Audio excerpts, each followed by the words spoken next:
And my coach at college came to me and was like, how do you feel about playing center tomorrow night against Northeastern? Oh, damn. I was like, damn. You know, whatever the team needs. But inside I was like, well, shit, you know? Welcome to the Hockey Review Podcast. To become the best, you have to surround yourself with the best. That's what we're working on. Skills that translate.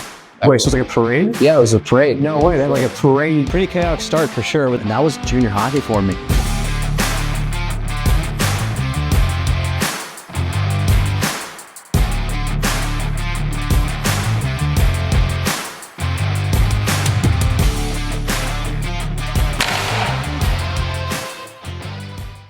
What's up, hockey players and parents? Welcome back to another episode of the Hockey Review Podcast. Today, I'm joining you with recently retired professional hockey player, Todd Goehring. How's it going, man? It's going good, man. It's going good. Thank you for having me. Appreciate you having me on. Well, glad, you made like this impromptu trip to LA. This wasn't planned or anything really advanced. This was like, oh, you were in LA? I was like, I messaged you on Instagram and you were like, yeah, sure, let's do it. So very, very just impromptu and spontaneous, but I'm glad you're on here with us. And I know you have a lot of great insights and a very cool story to share about your story growing up, playing hockey at elite levels, but then also at the end, transitioning into your career now. So a lot of great insights that I'm sure you have for us to share with us. And so, yeah, could you give us a brief, or maybe not brief, an intro of how you got started playing hockey back in New Jersey? Of course. Wow, got to really think back here. But I don't come from a hockey family, first of all. My dad played football. He played college football. I remember, as my parents tell the story, I would just be into hockey on the TV. Every time they put a hockey game on, I'd be interested. And that turned into, learn to skate at like 3 years old, maybe even a little bit younger. And from there, just fell in love with the game at a very young age. Played, starting at mites, upwards through, the development of being a 4 or 5, 6-year-old hockey player.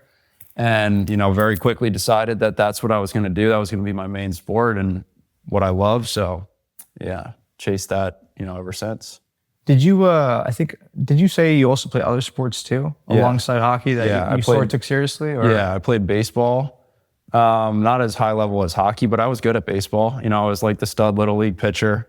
There you go. Played middle school baseball as well, like for the school team, and I played like USABL, which is like competitive travel baseball, I guess you can call it. Oh, so you played like club, travel competitive baseball too? Okay. Yeah, I also played freshman baseball in high school, but then after that I stopped because I had to miss opening day. I was a starting catcher for my high school team, or slotted to be the starting catcher leading into the season. And the same day as opening day for baseball team was also like 16U AAA tryouts. So I had to tell my coach, hey coach, can't make it for opening night.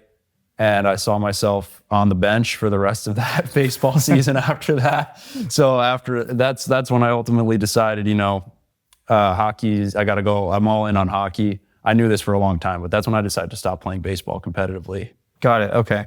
And then your AAA years were, you played for the New Jersey Avalanche, or North Jersey Avalanche, right? Yeah, I played for the North Jersey Avalanche, actually not until 18U. Oh, so okay. Coming up, mites, squirts, peewees, I played for the Red Bank Generals. It was like a AA program at the time. I think it's now AAA, but so I was playing AA, mites, squirts, peewee. I actually got cut from the AA team, played peewee A. From there, I wanted to make the jump to AAA, so I played for the New Jersey Titans. This is probably Bantams, 15U. Played for the Titans, Bantams, 16U minor, 16U major, and then 18U, I switched to the New Jersey Hitmen.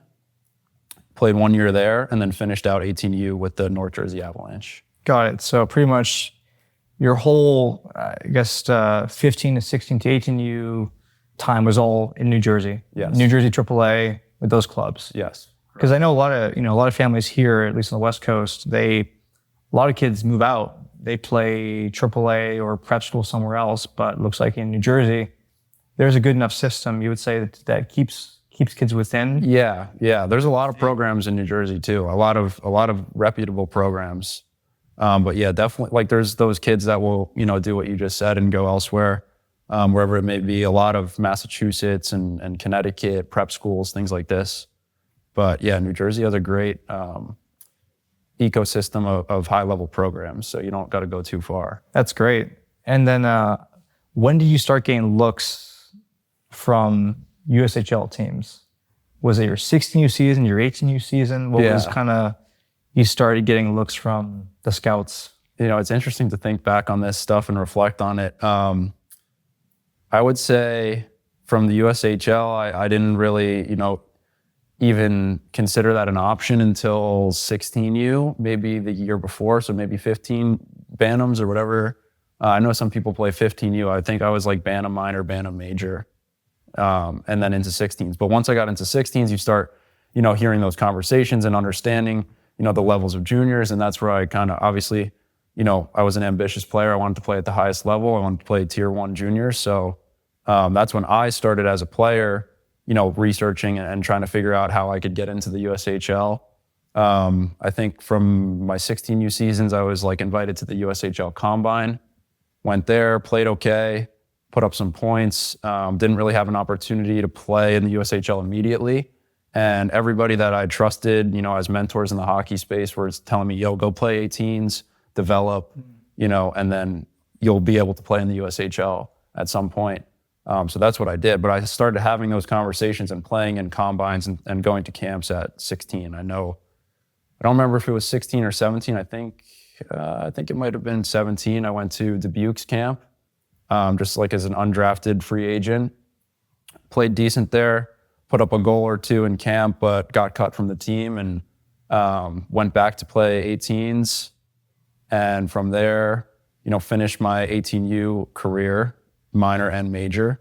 And after my second year of 18s, I went to Green Bay's camp as an undrafted free agent as well and ended up making the team that year. So that was kind of my entry into the USHL, if you will. Oh, okay. So you came into the league basically undrafted. Yes. You were not drafted when you were 16 or the phase 2 drafts. You were just undrafted. And I was actually undrafted in the USHL and the North American Hockey League. Never drafted. Wow. And then you just made it through camp. Mm-hmm.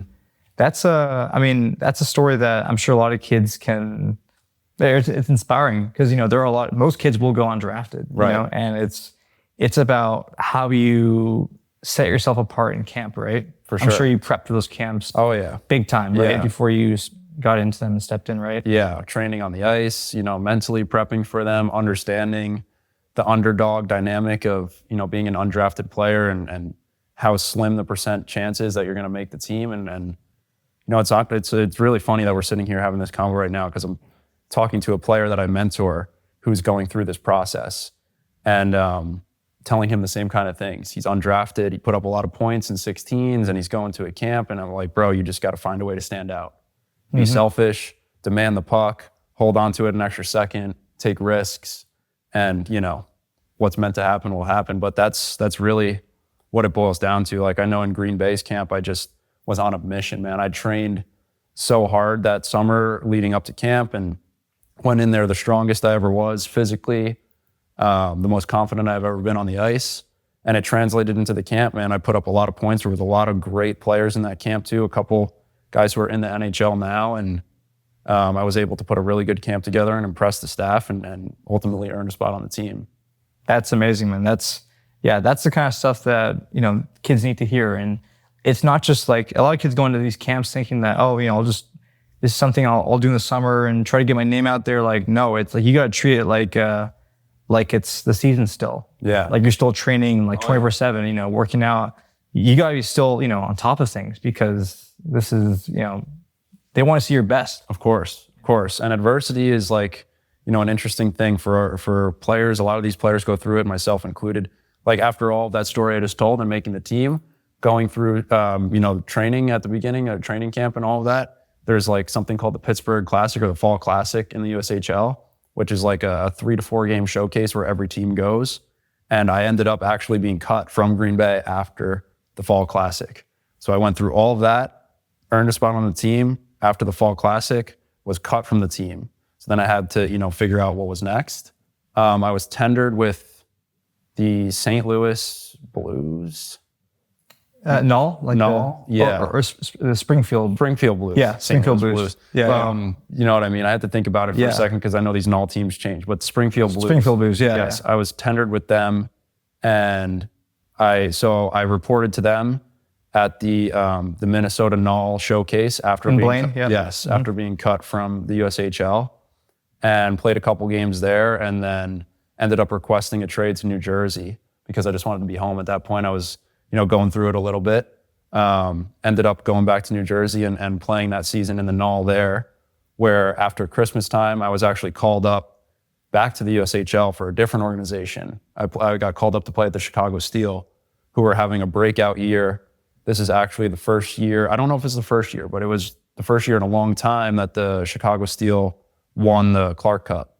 So this is a team that was captained by Mark Johnstone and coached by Dan Muse. Oh, wow. And they were a really, really, really good team. And they had a lot of guys who played, high-level college, high-level pro, et cetera. So it's interesting the ebbs and flows of a season, right, where a lot of guys could get down on themselves after being cut and, let that affect them. But, I was able to find my lane, get regrounded, play in the Null, put up some points, make an impact, and then, end up back in the USHL. It was a quick call-up for Christmas time because World Juniors was going on. So I played, I think, for 2 weeks with Chicago, but that was like, something that really helped me going forward into the next season because at the end of that season, I finished in the Null. Then, I was going to go to Chicago's camp the following season. This was already kind of in the works because I was called up, performed well, helped the team. So they knew you already, right? Yes, exactly. Yep. Exactly. So from there, I established rapport with Chicago, and then my goal was to make that team the next season. So Got it, yeah. Because, I feel like, was it after that season that Chicago Steel became like the benchmark, top team in the USHL for a while? Yeah. Right now, not so much anymore, but for a long period, they had big names like Fantilli, right? yeah, of course. Owen Power, Fantilli, Right. Nick Abrazizi. Trying to think of some other players. Tons of talent going through Chicago Steel. They're sending guys, to the National Hockey League, to top Division I schools every single year. It's really cool. But yeah, like you said, that was kind of the year that, exploded their growth upward. Right. They won the Clark Cup that year. And then from there, they were, a dominant team for the next, 4 or 5 seasons after that. Right. And so then going back to your story, you kind of, like you said, you had to take a little bit of time, back in the Null, Tier 2, just to develop, right? Mm-hmm. And that's, not a bad thing per se, right? Which No. I'm sure, did you get down on yourself a lot, or did you kind of always stay positive? I know I'm going to eventually make USHL. Did you always have that faith in yourself while you were playing sure. it all? Obviously, those kind of negative or those kind of thoughts seep in, but I didn't let it affect me at the end of the day. I knew I had the talent to play at that level.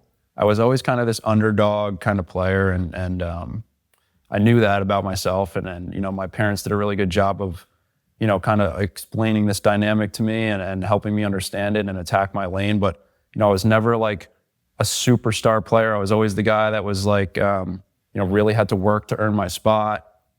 And then, once I did, nothing was guaranteed. I had a short rope a lot of the times where I knew I was in this underdog kind of role overall in my career. And so that kind of fueled my hunger a bit too. So to answer your question, I definitely battled with those thoughts a bit, especially after being cut, because, that's something you get super excited about. You tell all your boys, I made Green Bay in the ECHL. This is incredible. Yeah. Coming out of 18U, I also had, we kind of skipped over this part, but while I was playing 18U, I committed Division I to Sacred Heart University. Oh, that was when you committed? Yes. So when I was playing for the North Jersey Avalanche, I committed to Sacred Heart University to play Division I.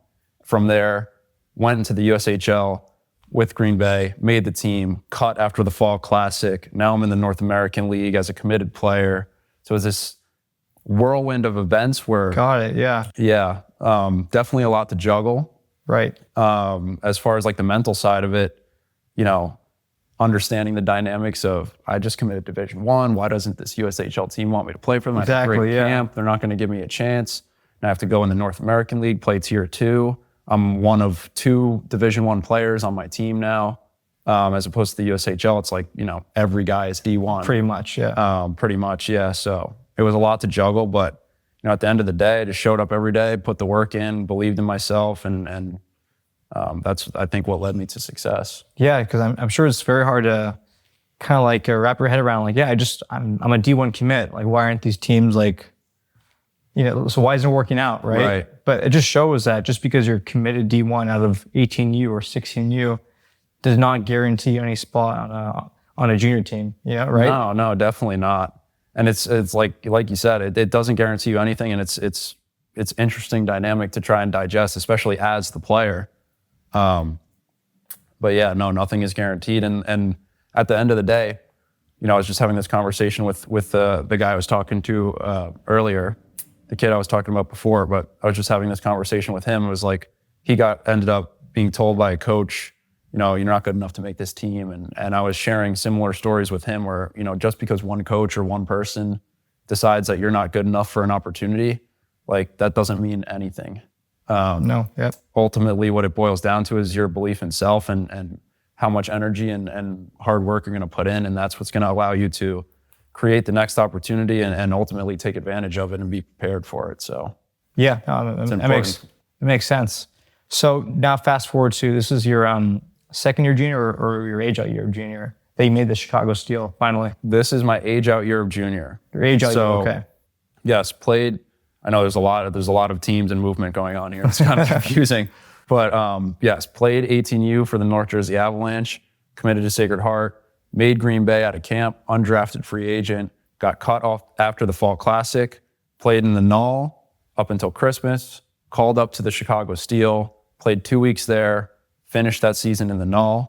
Now I'm on my age out year, 20 years old, going into Chicago's camp. So yeah, to answer your question, that was my age out year. Got it. Okay. And how was your season with Chicago? Actually dealt with a lot of adversity that season as well. It's like a common never theme. Easy. It's never easy. Common theme in my career, but they ended up bringing on a new coach from when I got called up, because I think the guy who had been coaching the team that won the Clark Cup, he had another opportunity. I think it was with the Nashville Predators, if I'm correct, but definitely fact check that. But so they brought in a new coach. I came into the camp, played well, made the team, and through the first 10, 12 games, I was not really happy with my opportunity I was being given, and I felt like I could be helping the team more. So I met with the coach and was like, what do I got to be doing here? I feel like I could be helping the team. Guys think the same thing. I'm outperforming guys in practice. It's not really translating to opportunity. I'm playing, bottom six, if not fourth line, extra forward, being scratched some nights, and just ultimately came to the coach and was like, what can I be doing better? Right. And he shot it straight with me, which I respect. At the time, it was very hard to take in, but he told me, you're better off going back to the NAHL, and said, you're going to get that opportunity there. Really? It's not going to happen here. So he was like, what's best for you, man? Go back to the NAHL, just dominate the NAHL, and then go to college. So shook hands there, left. This is 10, 12 games into that season, roughly. Went back to New Jersey. This is a really hard point in my career mentally where I'm like, oh my God, I'm back again. How did this happen again? Damn. And then I spent, the same amount of games there, 10 to 12 games in Jersey. And the coach at the Steel ended up being fired because their season was they were not having a good season. He ended up being fired, and they brought on a new coach who called me immediately and was like, yo, we need you back on this team. You deserve to be here. Things like that. So definitely, I keep using this term whirlwind. It was a roller coaster, my junior career for sure. But after this point, ended up going back to the Steel and finishing my age out year there. And we had a good season. We competed, NCDP was nasty this year. They were loaded. They had guys like Hughes, Caulfield, Zegras. I'm not entirely familiar with how NCDP works. And I know there's 17 and 18. Yeah. Yep. But it's some combination of all these names: Hughes, Zegras, Caulfield, Cam York, Keandre Miller. Their goaltender was Spencer Knight. Yeah. So they were stacked this year, and we ended up having a great playoff battle with them. They ended up beating us, I think, in a 2 out of 3 series.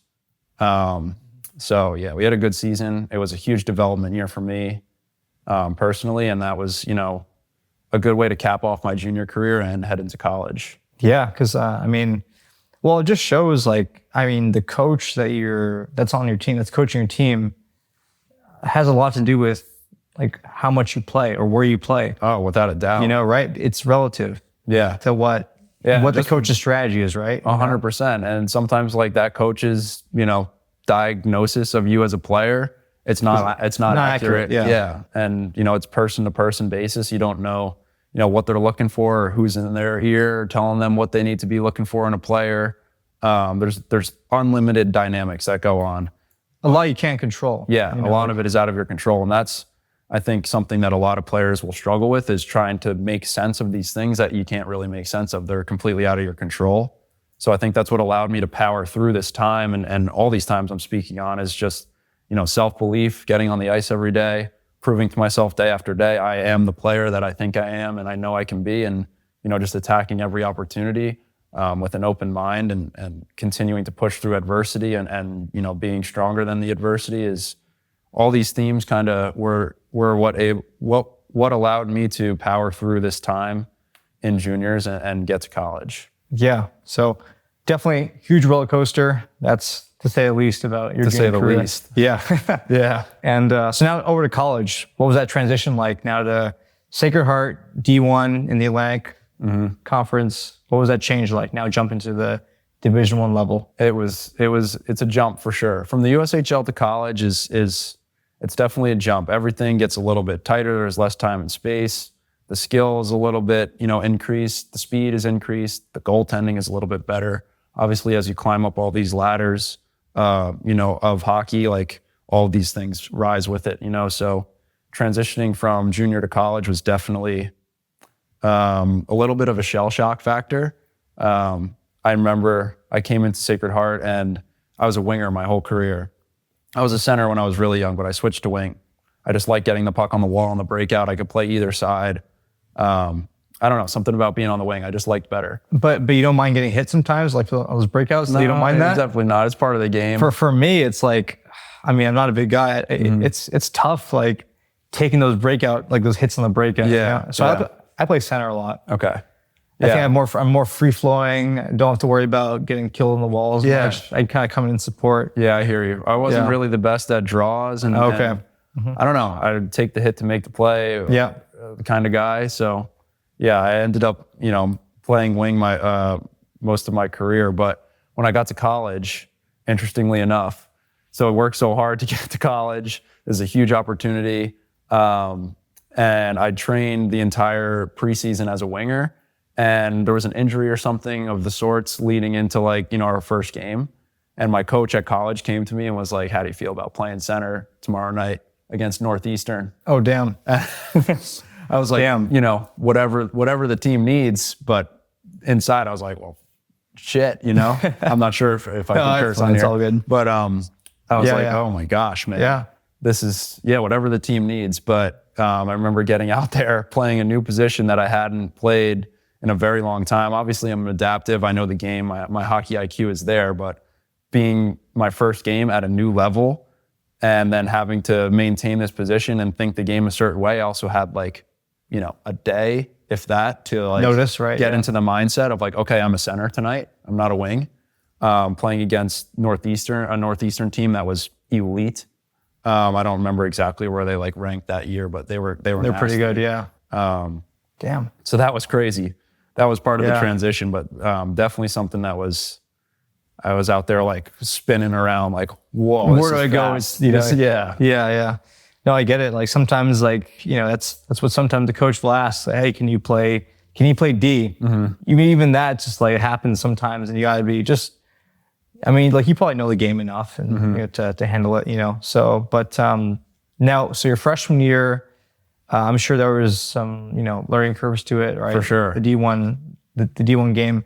Then your sophomore, junior season, were you definitely more experienced? Did you kind of find your game more in college? Yeah, you would definitely. Say? I think, towards the end of freshman year, getting past that 20 game point where you get, fully adjusted, even getting, 10 games in, even playing 2 or 3 games in, you kind of get a feel for, okay, I have to make decisions a little bit quicker. I have to, be soaking in every piece of data and information on the ice when I'm out there, or else, I'm going to miss something. But yeah, even, getting past that 10, 20 game point into sophomore year, you get much more grounded as a player and much more confident in your role on the team and, understanding the dynamics of the team, and as well as the teams you're playing against, being in the same conference and stuff is you learn a lot about the other teams, their guys, what year they are. Okay, they've got, 13 of the same guys coming back the next season. It's basically the same team you're playing against with a few extra moving parts. So, to your point, getting through sophomore, junior year, that's definitely where, you get grounded as a player more and understand it. But I think I would say, as far as being fully adjusted to college from juniors, it probably, took 5 games or so. Okay. So you're able to kind of adjust pretty quickly then. Mm-hmm. Yeah. And then but then the lifestyle change is obviously different. Now you're back in school. Oh, yeah. After obviously, I'm sure not doing much of it when you were in junior. No, some guys do the school. I was not the school guy. You didn't do like the community college or general eds when you were in juniors? No. Wow. Okay. I did the no school option. The no school option. In juniors, and then getting back into a classroom and school mindset in college is almost more of an adjustment than jumping from the jump in hockey. The hockey, level, right? Yeah, is almost easier to juggle than the school factor. The school factor is like some guys will do a class or two here and there in juniors, which if I could have went back, I would have done, but I was not in that mindset when I was playing juniors. I was just playing hockey and going with the flow. And, why would I do school if I don't have to? Like same thing, like for me, like I remember taking just that 1 year off for juniors. I came back into classroom now and I'm just like, wow, this is like a little adjustment, becoming, like academic again, knowing how to do homework, having those responsibilities. It's very, it takes a little bit, For sure. And also it's kind of weird because, as you as well, you're older than the majority of your classmates by 2 years, right? So it's always kind of interesting, like dynamic now that like you're, we're so much older, right, than the freshmen that are currently, right? Yeah, I went into Sacred Heart at 21 years old. And, yeah. You're sitting in a classroom with a bunch of 17, 18-year-olds. It's interesting in that regard. And then obviously, having the responsibility of keeping up with your schoolwork, you need to, not only stay eligible, but, perform well in the classroom to be able to play on the ice. And, if you're not doing that, your coach is definitely going to let you know. But there's a lot of great support systems at these colleges, academic advisors, people within the teams that, will help you excel in the classroom. But there's no getting away from the adjustment. It's definitely a huge jump getting back into school for me, it was from 18U into 2 years of junior. So I did 3 years no school. Damn, that's definitely an adjustment for sure. Mm-hmm. But Sacred Heart, you said you have at the D1 level, you have academic advisors that kind of help you out, right? Yes, of course. Kind of the standard, right? Yeah. In general. Yes. But then now, I guess toward the end of your Sacred Heart career, you were like kind of juggling like, okay, I'm going to school, right? I'm taking these classes. And I guess I think we talked about this earlier, like you were kind of struggling to find what's next, right? But I mean, well, I guess before that, you signed a pro contract, right? Yes, at the end of my college ECHL, career. yeah. Yeah, I signed a pro contract in the ECHL at the end of my grad year at Sacred Heart with the Atlanta Gladiators. And, my goal was always to play pro. That was my goal, my whole career, what I was working towards. In stepping stones, my goal originally was to get my college paid for. And then after achieving that was to play professionally. But the overarching goal was to play professionally. Right. If that makes sense. So signed a ECHL contract after my grad year at Sacred Heart. Went into the Atlanta Gladiators organization, which at the time they were with Phoenix. After Phoenix folded, they are now with Nashville. But at the time with Phoenix, went in, played some games there. I think I played, 8 to 10 games. We didn't make the playoffs, but it was just good to, dip my toes into the pro space. Again, adjust, get out there, experience the game, see what you need to, think about and focus on in the off season. And that was great. But then for the, I guess, you played one more season for the Gladiators? Yeah. So you did, yeah. No. So I played that season for the Gladiators. I was like 10 games, didn't make the playoffs. The following year, I signed with the Worcester Railers. Oh, okay, got it. So that was you hopped around. Yes. Teams. Okay, so you signed a new contract now with the Worcester Railers, which team's affiliate? They're the New York Islanders. Islanders. Okay. Yes. Got it. So Okay. they play in Worcester, Massachusetts. Signed with them. Trained that whole off season. And this reoccurring theme of adversity, man. Things move in cycles. Things move in patterns. It's almost like I tell the same story over and over again, from the Green Bay into the NAHL to Chicago to the NAHL to now I'm, college. I was very fortunate to play at the Division I level for 5 years. Now I'm in pro in the ECHL. Signed my second contract, going confidently into Worcester's camp, perform really well, score multiple goals in the camp, score some points in the preseason games, and end up being cut from the team.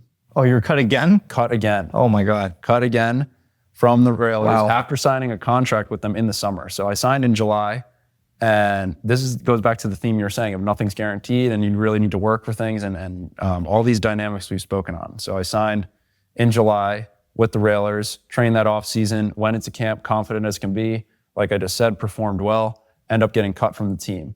So this is like a really interesting point in my career where I'm now a pro, I'm past college. You mentioned thinking about what was next. I was like, okay, is this time for me to just, move past this competitive hockey thing? Should I keep battling?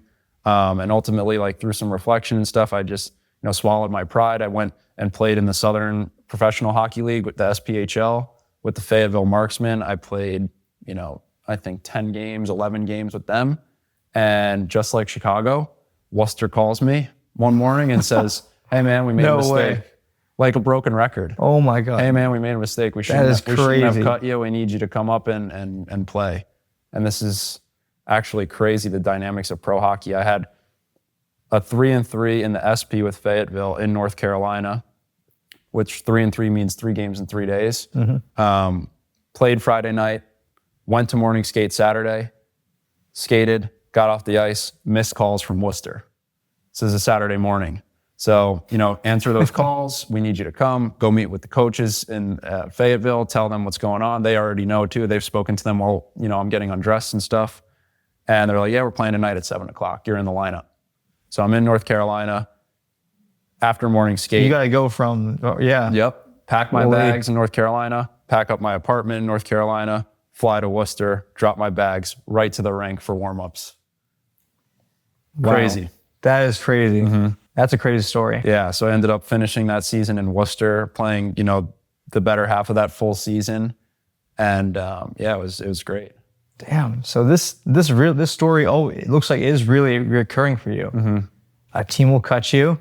You'll go to the, somewhere else, and they'll call you right back. Yeah. That's insane. It is insane. And I don't know, I don't know what I did to attract those situations. It's like a toxic relationship, It's like the toxic ex that calls you back, Exactly. Yeah, you're not wrong. I'm sorry, I missed and then from a relationship standpoint, think about what it does mentally, like career, especially as a high performing athlete, the same mental toll, man, if not heavier, it's a lot to juggle. But luckily at this point, I had been there, done that before, and I've won this battle before. So you're kind of seasoned, used to it in a way. Of course.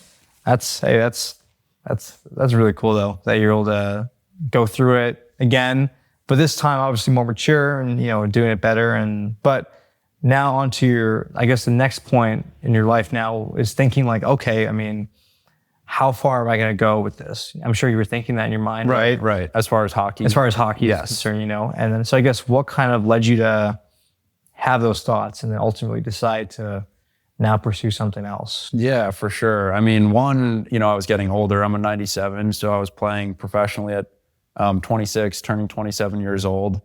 So the age thing is definitely there. There's guys that play until they're 35 years old in the East Coast League. That wasn't for me. I knew I had some ambition to do other things besides just continue playing hockey. I had actually started a business in college when COVID happened. So my sophomore year, I started selling custom clothes and custom accessories that I was making by hand because I just needed something to do with my time, bro. COVID happened, can't play hockey. Right. You can only play so much Fortnite and Call of Duty. So I needed something to occupy my time. I was always artistically minded. I got in your senior superlatives in high school, I got most artistic. was always like doodling and graffitiing on like desks and notebooks and things like that, like painting surfboards. I don't know. Point being, I was artistically inclined. Right. So I started customizing clothes and accessories in college, posting them on social media and learning about the dynamics of, digital marketing. And I could make things and I could post them and people are going to want to buy them and I could get views and stuff like that. So I did that for years. I actually continued doing that after COVID all throughout college. That was kind of my first business. That's how I learned how to make money, online, call it. After a few years, so this is probably now my senior year at Sacred Heart. Yeah, my senior year at Sacred Heart, I kind of took a step back and was like, okay, the money I'm making is directly tied to how many things I can make with my hands. Like, how do I think bigger? Like, how do you scale it, right? Yes, how do I scale it? Exactly. So I took all the knowledge that I had acquired through social media marketing and growing my page and marketing my products and selling them and started to offer that to businesses and individuals as a service. So I made a digital marketing agency my senior year called 200, like the number. And I've been scaling that ever since. So through my senior year, through my grad year at Sacred Heart, and through all my years of professional hockey, I was running and scaling this company. So I was fortunate enough, and I'm very grateful that, this is how things unfolded. I was fortunate enough to already have my next step kind of paved out for me. So where I didn't really have to make those decisions in real time. I kind of knew where I was going to go. And that's where you are now, pursuing your business and growing it, right? Exactly. And doing that. So I think that's kind of a valuable like lesson to end with, right? It's like hockey is obviously why we're all here, right? It's what brought us together. It's the greatest sport on earth, right? But it's not going to last forever, right? Which is the sad part about it. So right. It's about knowing how to properly transition from it to something else, right? 100%. We found that. 100%.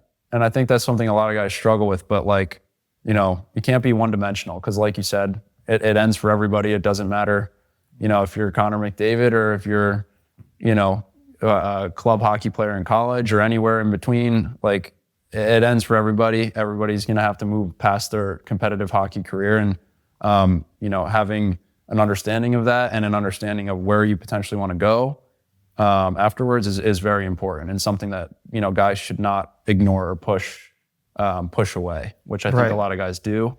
But yeah, it's important to, think about these things. Yeah, because we were talking about earlier, how some guys end up like, obviously, doing something they don't want to do as a job, because they never really found it and they thought hockey would take them everywhere. Right. It's not the way to look at life, right? No, definitely not. And like, there's nothing wrong with staying in hockey. Like hockey, there's so much opportunity within the game, within coaching, within doing skills, within creating content. There's unlimited things that you could do within the game. And how are you liking life now, I guess, after competitive hockey? Yeah, I'm loving it. I don't regret my decision at all. I think everything happens for a reason. I still, like I said, I still play hockey all the time. And, having the detachment from the competitive side is like almost refreshing in a way.